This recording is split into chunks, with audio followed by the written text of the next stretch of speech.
Thank you for coming. I am Bente Torjussen, the Executive Director of AVA Gallery and Art Center, and I am so thrilled to welcome you to this outstanding exhibition of work by Miss Sibley Fletcher titled Encounters. And in particular, I'm pleased to welcome you to her much anticipated gallery talk this afternoon.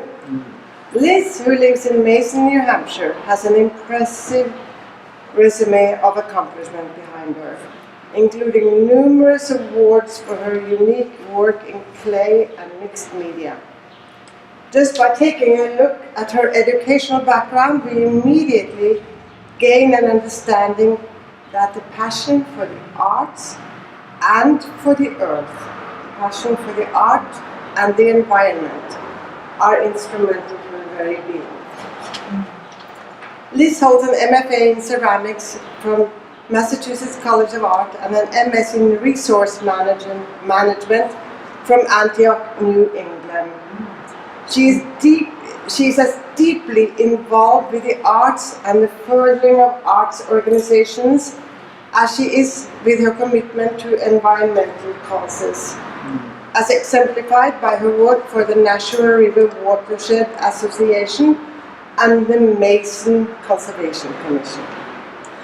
The merging of these two passions also comes through in her work, a combination of work in clay, as I mentioned, and a work in mixed media or multimedia. Her wall-hung clay piece, Same Boat, down there, a most powerful work that brings visual imagery and current events together in a maelstrom-like expression, won the Popular Choice Award at the 2015 exhibition Friends and Fellow Travelers, a tribute to Jerry Williams at the League of New Hampshire Craftsmen Gallery in Concord.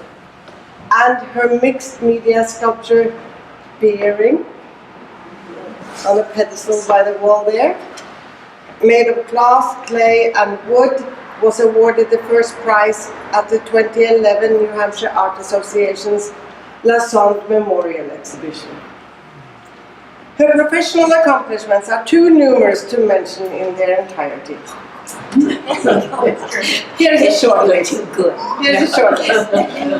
Liz is a state juried member of the League of New Hampshire Craftsmen, and she was a president of New Hampshire. That's lovely to hear, Taya, Liz's granddaughter. And she was the president of New Hampshire Potters Guild from 1999 to 2000. And she now serves on the Guild Scholarship Committee. She has been serving on that committee for the past 15 years, and that is very important to be able to award scholarships and nurture artists along. She has received several public art commissions, including from the New Hampshire State Council on the Arts Percentage for the Art Program. And she has exhibited extensively, both in solo and group exhibitions. Here at AVA, she has been an exhibiting sculptor in Kira's Garden, an outdoor sculpture garden, since 2014. And when I was reading her comprehensive resume, I realized that she had shown at AVA when the gallery was located in Hanover. Many years before I became involved. I have been involved with AVA for many years. And you transformed AVA. Well, I think that what went on before me was very important. Of course. Part of that. So as far back as 1979, Liz participated in an exhibition for the handicapped titled Touch Me, Hear Me, Be Me, See Me, a statewide traveling exhibition that included AVA Gallery in Hanover as one of its venues. And also in 1983, you had a presence at AVA in an exhibition titled Imagination X Images. So I cannot tell you what a pleasure it is for me to welcome you back to AVA with this beautiful and profoundly thought-provoking exhibition, Encounters. Join me in welcoming Liz. Bente.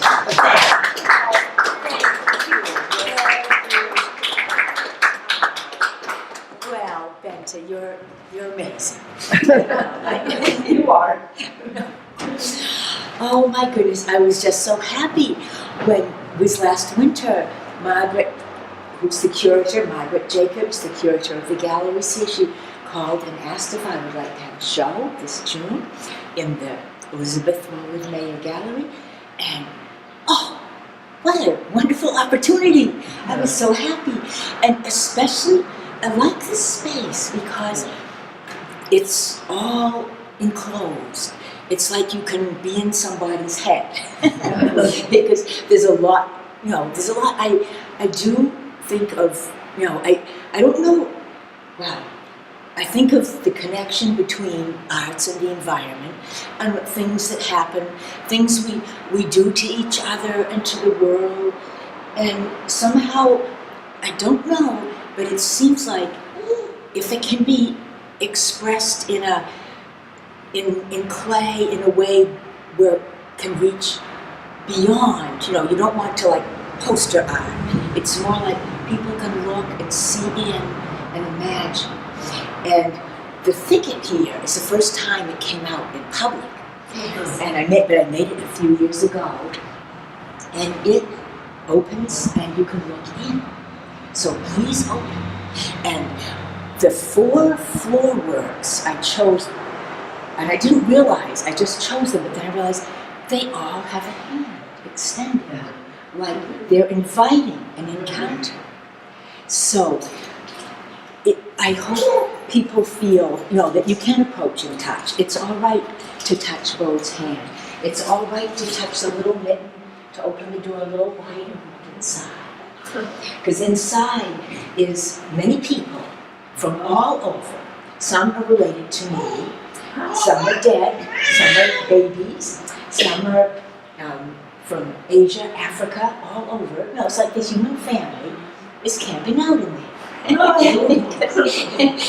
Because this is a tent I put around the back, an old tent, to make, and I painted it leafy, so it's like a grove. And that's why I call it a thicket, because we have a lot where we live in Mason of mountain laurel that has grown so old and thick, huge amounts of it. So it's strong enough to make a framework, but it's also scraggly. It goes to show, we don't know which way things will turn next. But it's all connected. And I put a real regular pine tree on one side to be strong and straight to hold the door. And it started with the door. I had this door left over from a rehab project, and because it's a narrow door implies it's not easy to get through. So I wanted to paint it as if it was endless space, but close by, and all flowing together, dawn, dusk, night, sunrise, sunset. It's I guess just a big collection that I hope you can just kind of let your mind wander around, peek inside, and then down on the bottom are illusions of rock. They're all made of paper mache. With maps on them for an old map book. Because if you're making sculpture, you want things that aren't too heavy to carry. So it should be real rocks. Now, I brought some pictures. And one thing, also I want to emphasize, this exhibition is the first time that these 2 works, Bearing and Blessing, have been shown together. And they are related. They both come from a statue that I made that was cast in bronze. And in order to be cast in bronze, first you have to make the model out of clay. And I'll show you the steps. Everything that I make out of clay is hollow. So when I made, here's the whole, his name is Bode, and he was the first colonial inhabitant of the town where I live, Mason. And the Historical Society wanted him to be sitting where he used to sit in the 1730s on a rock watching cattle. And he was all alone watching cattle. is, because he was enslaved, but the people who enslaved him were a family in Groton, Mass. And in the summertime, they didn't keep their cattle around, they were just out to pasture. So he took them out to pasture in Mason, which was like 15 miles away, and watched them all summer for 7 or 8 summers till they drew the state line, and Groton, Mass had no more rights in Mason. And Bode went back to Groton and married someone there later on. He showed up in the church records. But there was an author in Mason, Elizabeth Orton Jones, who did research about Bode and found out he was the very first one before Mason wasn't even in town until 1768. And he had an encampment there, and he stayed there months and months, every summer. So, and he was quite young, probably a teenager. So they wanted to have a memorial of him. Now I can start this around if people want to look. And so when they asked me to make a memorial of him, and they told me how they wanted him sitting on a rock, so I thought, well, can't import a rock to my studio of that sky. So we made a chair. Garth helped me secure the chair so it would be strong enough. And then I started building him out of clay on the chair. And with clay, you always have to start at the bottom. It's very gravity related. So his bottom was not his feet, it was his seat. So I worked up towards his waist, out toward his knees, little by little, just using chunks of clay, squeezing them together. Well, you know Kathy. That the way of building, Kathy Phelps is a member of the Potter's Guild. She's a potter. She knows. So afterwards, we built up and built up, and I tried to make sure the textures of things are right. I got an old burlap bag from the local farm stand to rub it on his shirt so it would look very rough and homespun. And you can see here, it's pretty rough. You can see the texture of the burlap. And so after he was all made, then he went to the foundry. And in the foundry, they cast him in wax, because in order to make bronze through the lost wax process, you have to take the clay model, cast it in plaster, and sometimes the model doesn't survive. And not all of Bode survived. His torso did, but not his arms. Well, one arm survived, which is in bearing, and 2 of his lower legs survived, but not his lower torso. So I just thought, he survived. I want him to have, a life, another life, an interpreted life of how African Americans have survived and carried on in this country so well, despite all they have been subjected to. So I decided, first I made bearing, and I wrapped it in cloth that was made in Africa. It's African tie-dye that was brought by a friend who I was hoping would come today, but I guess they're late or something happened, I don't know, with her family, because her older son was a model for Bode. So, because I wanted, and he looked, when he was the model, he was a college student at the time, and he looked very serious. And I thought, this is the way. Because it's a serious job to be alone in the wilderness watching cattle. So he was a very excellent model. So when I found more of the mountain log in our woods to make his arms, and the gesture, I was so happy that I could find wood that would make a gesture. Because the gesture, it's almost like, to me it's like a blessing. It's like, just carry on, don't worry, let it go, or whatever. But so it just worked. And then to think about how he should be presented, I had this stand, and I found some pentacloth that's made in Nigeria, I think. And this is the authentic cloth, and it was at a shop in Peterborough, part of the Mariposa Museum that imports things from Africa. So that was perfect, because I wanted him to be like royalty. Because he could have been, who knows? Mm-hmm. So there he is. It is homespun on top, but his royalty is his foundation. So, and with bearing, the torch that is born in the hand of Bo is made up of pictures, the mugshots of the Freedom Riders that appeared in a Smithsonian Magazine article a few years back. And they just looked so proud. They knew they were doing the right thing. So I thought, I've got to put them as the flames to be Harry on. So that's how Barry came to be. So I guess, you might want to see. Anyway, Bo is doing his job because the idea of having him sit on a rock in the field is so people could come and sit next to him and put themselves in his position of being long ago in the field. He is in a big field that's between the police station and the library, so people come and go there. So we can hand this around too, and people can look. And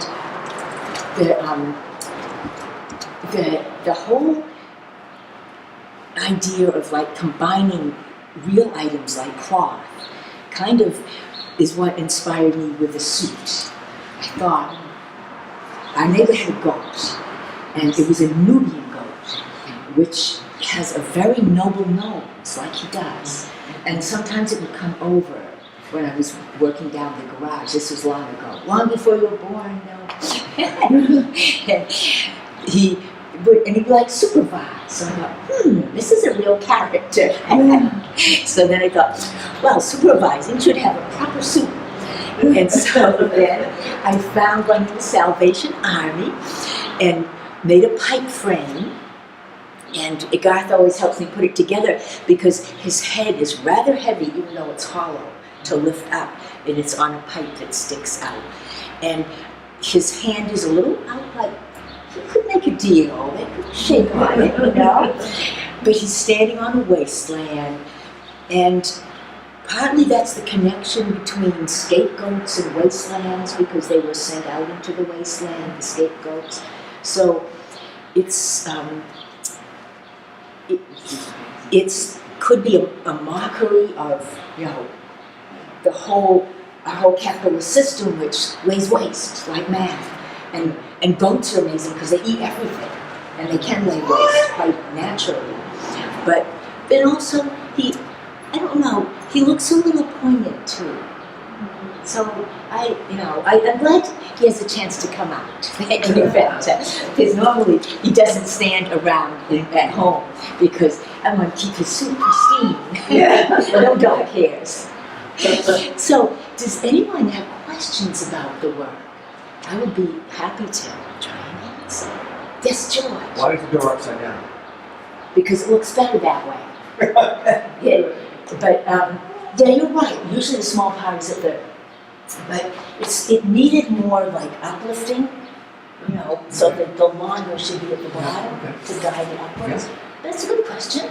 George is a practical man. He's my brother. Oh no. You have a question? Right, go ahead. I wonder if there was a connection between this one behind you and then that one over there. These two out here. Yes, the same boat, right? That's the one over there. And this one, the connection is, I have a big mold that's like an upside down egg shape, and I used it for both of them. And they could be because they're aquatic. The eye of the storm is more of a sky thing. And that one's definitely, the same boat is definitely aquatic. But it's partly, when you have a shape like that, it's a hump. You fill the hump with a slab of clay, turn it over. It almost creates like a vortex. And so I wanted to, that one, the vortex is everybody's spinning together centrally. But here, it's just flowing itself out like the eye of the storms that will come to us when there's so much more of the climate change that goes on. So that's why I thought about that. But you had a question too. Does that answer? Because Myrna are very good at sensing. Why really people closely at seen They sure are. Yes. So, and Myrna's my sister, so it's very good. You had a question? Well, I was thinking with you about how you talked about you want the hands are reaching out and you want to have this physical contact. And in Mason, where the bronze Bode lives, his hand is holding onto a staff and his other hand has a whistle, and his hands are rubbed golden. Like how many people come along and hold hands with him. It's really amazing to see. So I thought, that's tied in with your continued idea of really wanting people to connect physically with the art as well as Thank you. imagination. Yeah, I think it's because, well, being a clay person, it's very tactile. I like to touch stuff. And, often you shouldn't in a proper place. Because paintings are to look at, you don't touch. But it's just, you get so much input from feeling something. And also just picking up, like the two works on the wall there, the one is called Once, and the other is Rippling Time. I made them after we went to New Mexico to visit the pueblos and the amazing habitations of Mesa Verde that are tucked into the little cracks and all the geologic time that's there. And trees, fallen trees have grain that you can take that grain, and press the clay, and it comes out as geologic time. It's wonderful, because clay is a geologic process. Anyway, it's made by rock being dissolved endlessly into fine particles. And so it's almost like the creation of clay is ongoing. We might never use it up, so it's okay. Ellen, yes. Liz, what made you decide to put people inside the door? What was your thought process? Because it's kind of a place. And and I thought of animals, but then I thought, no, this is a door of a house, and a tent, it's a habitation. So there needs to be inhabitants. And how I took pictures, from old family albums and stuff. Mostly parents, grandparents, and that kind of thing. I don't think there's any known living people. Some people came from, like, the Oxfam newsletter. They have wonderful pictures of people of all ages there. So I made Xeroxes and, put them onto heavier paper so they would be stronger. But it's like people from all over the world. Right, and it's based on the geology underneath, which is the rocks, and then the geology becomes bones, which will certainly outlast us. These are all made of clay that have been lower fired, so they retain that sort of rough surface, and there's 11 of them piled up. And when I fired them in my kiln, that's right, one of the pictures there shows my kiln. I suppose I should have held it up to describe.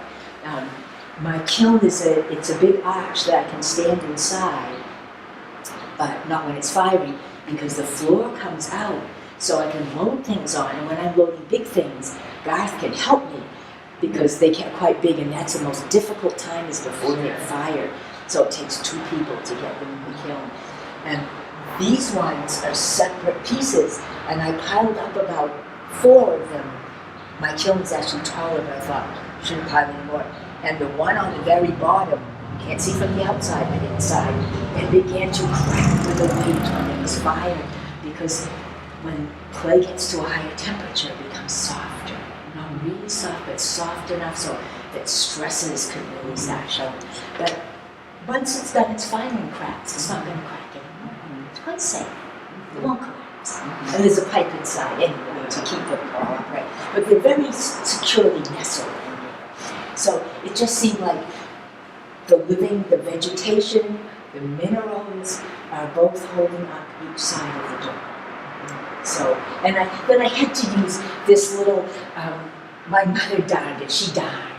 It's like, I don't die. But somehow, it's a very, it's so thoughtful and frugal. Mm-hmm. You make things keep lasting. Mm-hmm. And she died this one and she died that one. So it's like, okay, this means like generations in history, keeping these old things going. So there it is.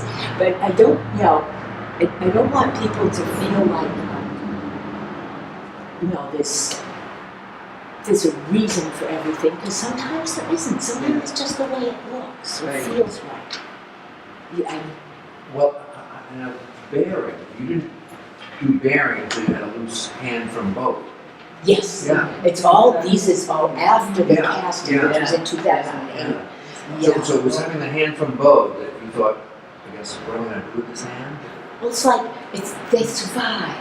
Yeah. In honor of the survival. Okay. And that's what you thought of the legs and the... Yeah, the feet came back too. Right, right. So that's all bowed over the Yes, feet and the hands. feet and the hand is bowed. So And- it's wonderful they're together. Yes, both in the same place. I know. This one I made first. I think it was because it just kind of came together, especially after I read the article about the Freedom Riders. And then this one, I thought out a long time, he's got to have arms. It hurts, he doesn't have arms. So I found the arms and stuck them on. And somehow having them, even with the bits of the tree branches, because the laurels are as big as trees sometimes, they're very thick and old, it just seemed right that it should be gnarly. So they're perfect pieces. It's wonderful. Yeah, thank you. Yeah, and even the crook of the arm. Yes, no, it was very sweet. Yeah, exactly, the gesture, you're right. Yeah. Well, I was so fortunate to find them. I'd wander around the woods every day, so but you keep an eye, you have to sort of quest sometimes. Yeah. You know what you're looking Perhaps.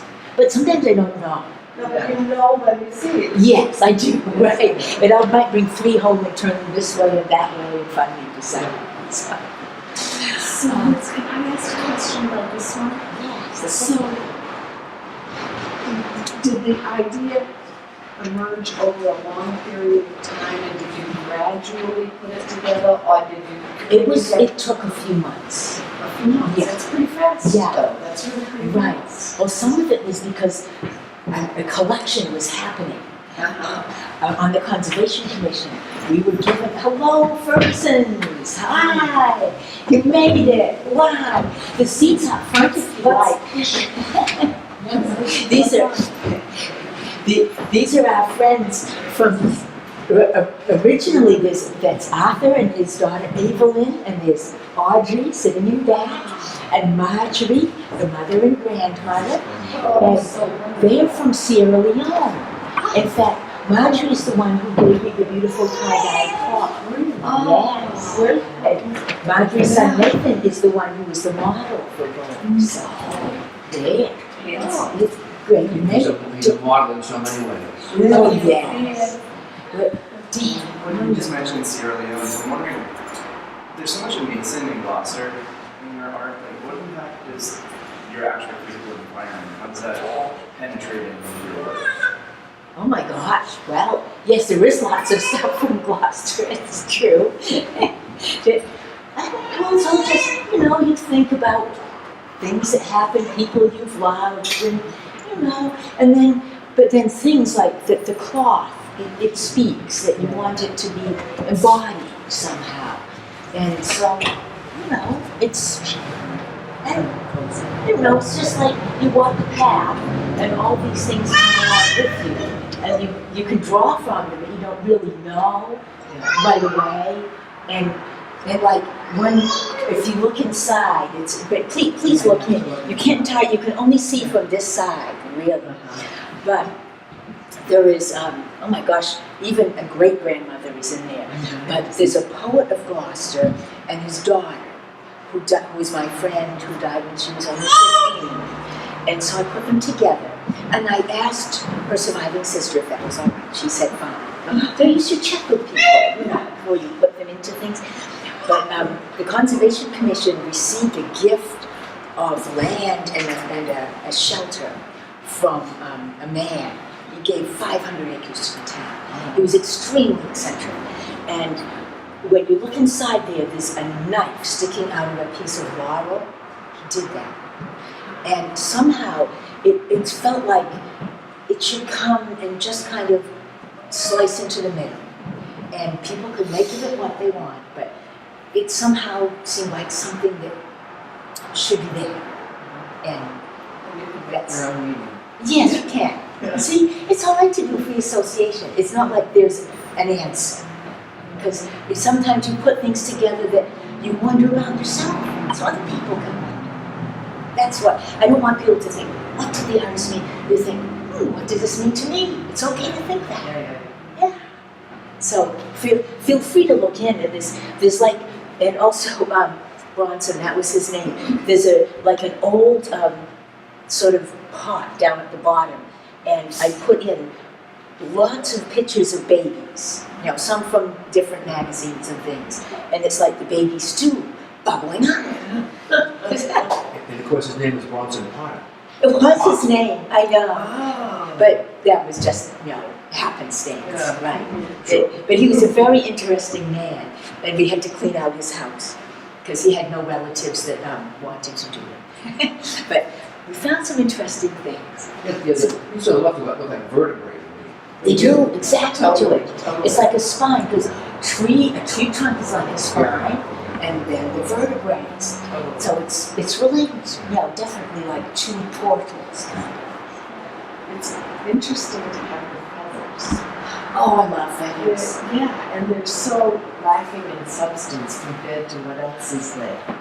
Kathy, thank you for bringing it up. Yes, that's what I love about Brenda's work too. It's so fragile, but it's there.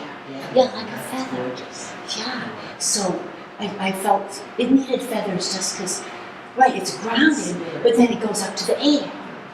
So the feathers like bring the air in a way. Oh, but thank you for noticing and asking. It's very good. Oh, so if And the gold edge on the fabric makes it a little like one of the specialty or something. It's not just an old stuff. It's a right, little bit elegant. thank you. Yes, well, I chose this because I love the green and gold together. Yeah, and it's true, gold. I mean, yes, it's a tent, but it has lovely golden leaves all painted on it. Well, not fancy, but gives it that. But the gold somehow is like it's intentional almost. Yeah, and then like a special interesting. That is, thanks for noticing it. Is gold here too? Yes. Oh yes. Then because that's part of his royalty. Yes. Yes. Exactly. Right. Because actually underneath it's broken. He's just resting on the broken plate. So the gold around is on his throne. That's correct. So yeah, gold it's a funny thing, gold. It really is. I mean, it's terrible too, but somehow the symbolism is very, very meaningful. It makes things special. So, is there anything else, or what? How are we doing for time? It's okay. Good time.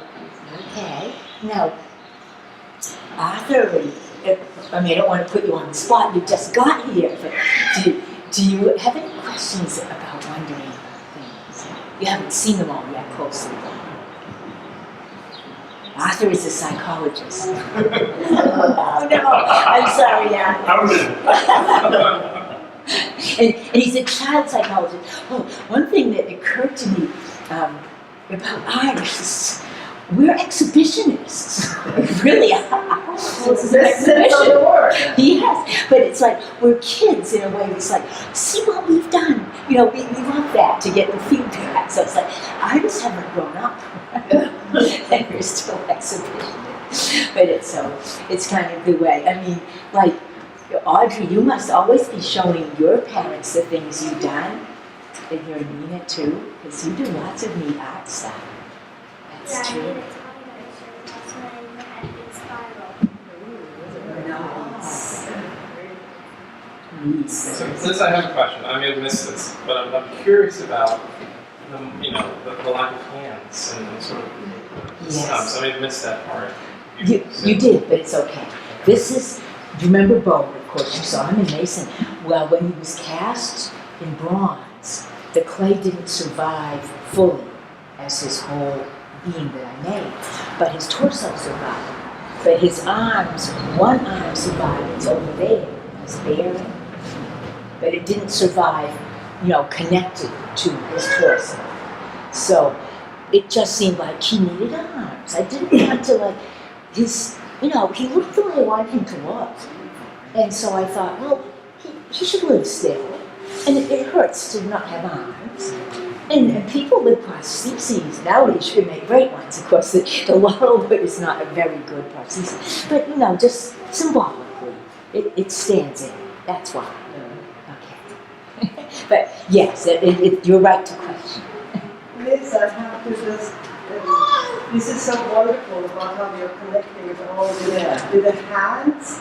And I need to tell a story, about, I don't know if you noticed when you came in here in the France, there is this hand sculpture, the steel sculpture, the hand reaching up, and it is made by a sculptor who exhibited here in the previous, just prior to you.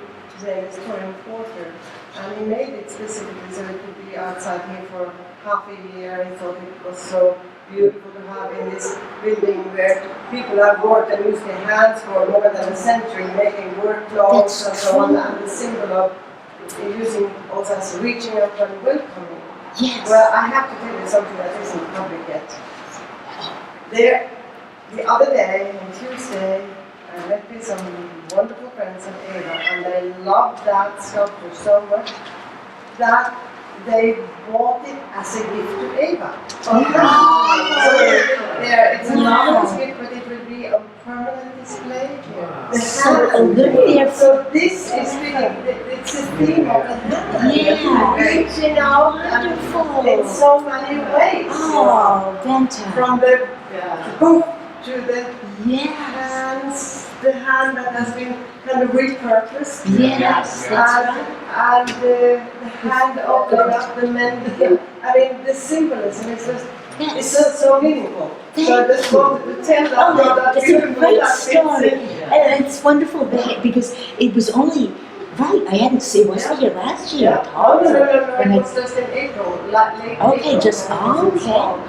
Yes, and I thought, this is perfect for Ava. So now there it is. There it is. Yes, forever. Yeah. Oh, that's so good. So how that ties into your work, it be more meaningful and beautiful. Oh, thank you. I know, hands. We got to keep using them. Yes, using them and opening up doors. That's right. That's right. Checking things out. Yeah. It's good.